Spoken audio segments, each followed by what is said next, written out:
Hello, everybody, and welcome to another reaction video that I'm going to be doing, my second facecam video, if you're wondering.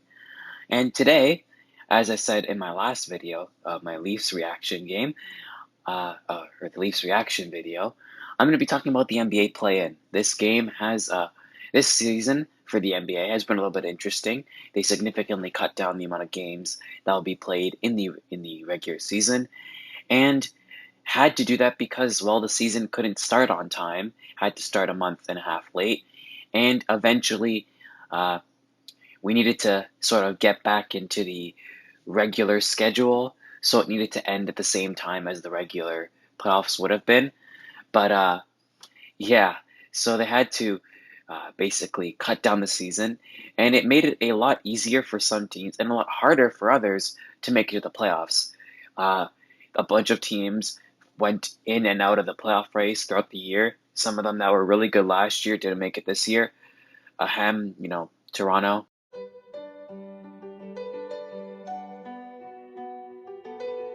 Uh, but some other teams that were really bad made it into the playoffs. Like some teams that were bad last year made it into the playoffs. And as last year in the NBA bubble, they decided to put in a play-in game last year to let the teams that are inside about a few games, a couple games, get a chance to make it to the playoffs. You were so close, you went to the bubble, you did all this stuff, and you're going to be eliminated because you were a game behind. So they wanted to make it more fair, and so they did that, and it was a relatively good success. And this year they decided to make an entire tournament.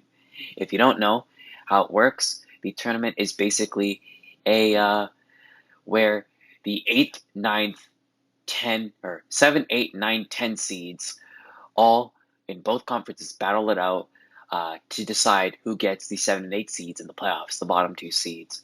Basically, the 7 and 8 seed in each conference will play against each other. The winner becomes the 7th seed. Then the 9 and the 10 battle it out. The winner, or the loser, gets eliminated.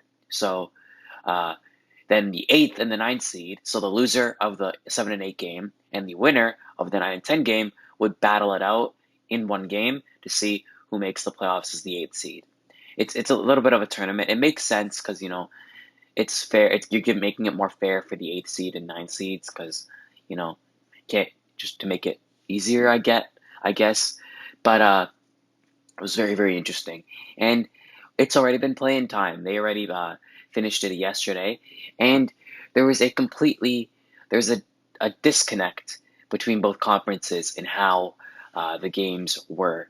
Basically, it started off with the East getting that first two games of the play-in tournament for the East between the Pacers and the Hornets as the 9 and 10 seeds, and the Wizards, or Celtics and the Wizards, as the 7 and 8 seeds. So the winner of the Celtics and Wizards game would make the playoffs, and the loser of the Pacers Hornets game would be eliminated. So the first game was the Pacers and Hornets. The Pacers absolutely destroyed the Hornets completely, absolutely obliterated them. It was a really uh, unfair battle, I'm going to say, because uh, it wasn't unfair. It was really, really well balanced, but it seemed like it was not what you'd expect because the Hornets were really, really good throughout the year. They were a playoff team, surprisingly, because of one free agent and one rookie that's almost going to win Rookie of the Year. I'm not sure if he will. That'll be decided. He's a finalist, a top three finalist, LaMelo Ball. It's insane that that team flipped it around so quickly. So to see them make it to this play-in tournament was a shock. The Pacers were a fifth seed last year, or fifth seed or fourth seed, either way, in the playoffs last year, and we're not that bad. They made a lot of trades this year, getting rid of players like Victor Oladipo, and to name one of a few, or maybe even more, Miles Turner, I'm pretty sure left, or I don't know. I haven't been keeping up with Pacer basketball in Indiana. But yeah, so they absolutely blew out the Hornets like 144 to 117. I'm pretty sure it was really, really bad. And yeah, so the Hornets were eliminated. Their future is going to be really good. The Pacers' future is going to be pretty nice. You made it to the second tournament of the wild of the play-in, and you're gonna have to see the future for if you're a Pacers fan. You have to wait to see the future. You can't you can't predict if you're gonna be better next year or worse because I honestly don't know, and I'm gonna have to wait until and see how next year starts or even the off season.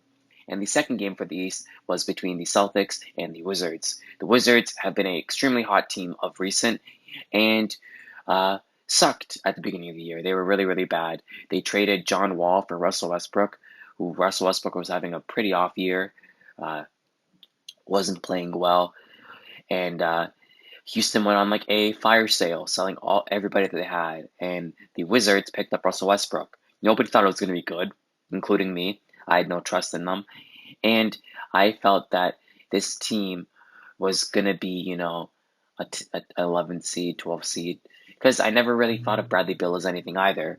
It was just really, I never thought of it, right? So to see that team play against the Celtics, and spoiler alert, they did lose to the Celtics, who crushed them in that game. But they held up a close fight. They made it to the playoff. They made it to the playoffs somehow with a pretty bad team, and was competitive with the Celtics in that first three quarters. Afterward, they weren't. But in the third quarter, they were. Yay! Uh, the Celtics were really, really good in that game. Jason Tatum decided to torch the NBA and set the most points in a playing game ever with 50. Yes, there's only been there are two playing games up to that point, but still set the record. Congratulations. He torched the Wizards. He brought the Celtics single-handedly to the playoffs, to that 7th seed, and it was really, really convincing.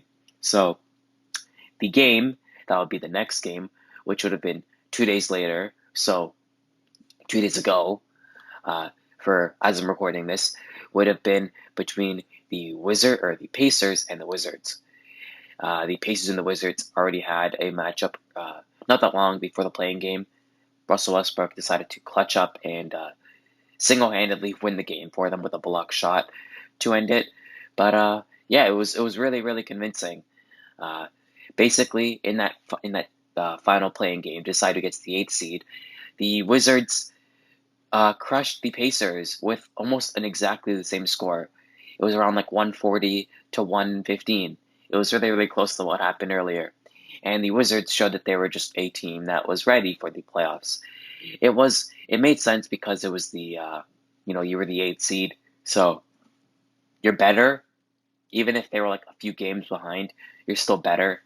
So yeah, I'm excited to see Russell Westbrook, Bradley Beal play against Philly with Joel Embiid, who, Embiid and Westbrook have a little bit of beef.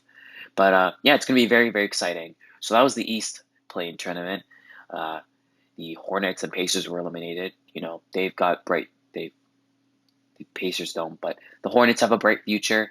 But now into the West. This was the more exciting matchup between the uh, it was between the Spurs and the Grizzlies, and then the Lakers and the Warriors.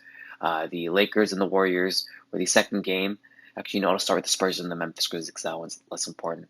But those are the 9 and 10 seeds in the conference. The Grizzlies not convincingly handled them, but it was about a 10-point game ish around there. It was a good game by the Grizzlies. John Morant played really well. Jonas Valanciunas dropped, I think, a 2015 or 2020 game.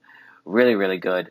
A bunch of their starters are really good. Jaren Jackson Jr., I'm pretty sure, played really well. I'm not even sure if he's on the team at this point. I hardly watch Memphis. But they played really, really well.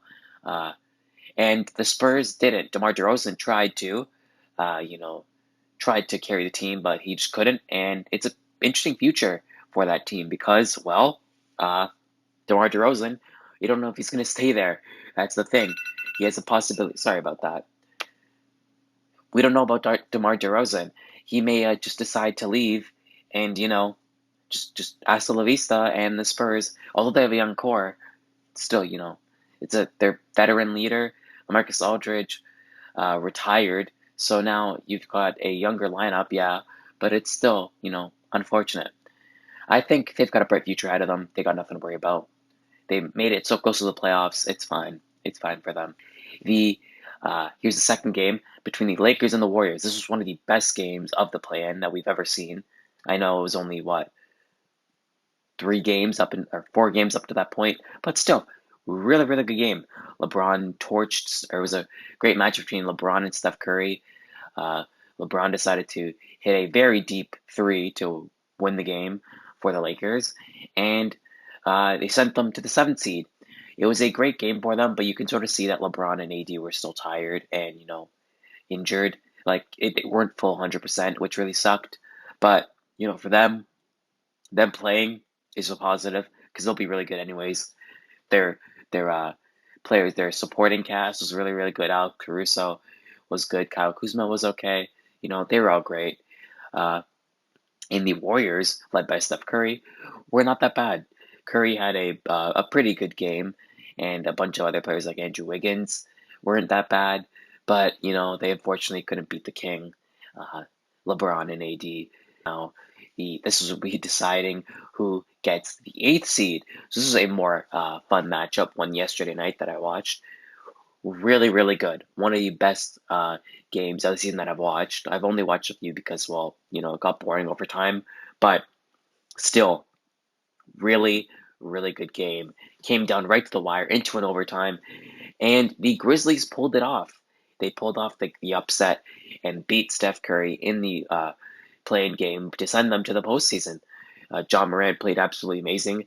Uh, Dylan Brooks was really good. He had clutch shots there. Grayson Allen was really good in that final overtime, and even in the fourth quarter, he was really really good there, shooting a lot of buckets and making stuff. So for them, that was a great game for them. Steph Curry tried his best, dropping like 40 over 40, if I'm not mistaken. They were really really good. So to see them, lose is very unfortunate, but as long as Steph Curry doesn't regress, which he probably won't be, and maybe they get somebody else in the draft, or they get somebody in free agency, that team's going to be right back to where they were and even better. But yeah, so the seventh seed in the Eastern Conference is going to be the Celtics. The eighth seed is going to be the Wizards. Uh, the seventh seed in the West is going to be the Lakers, and the eighth seed in the West is going to be the Grizzlies. So yeah, it was a very fun playing tournament. I'm going to be hopefully doing another one of these for each round. I'm going to do like a reaction of each series, talk about it maybe, or maybe just do an entire round. I'm not sure, but yeah, I am very excited for this NBA playoffs since I'm a Toronto fan and we don't have a team in the playoffs anymore.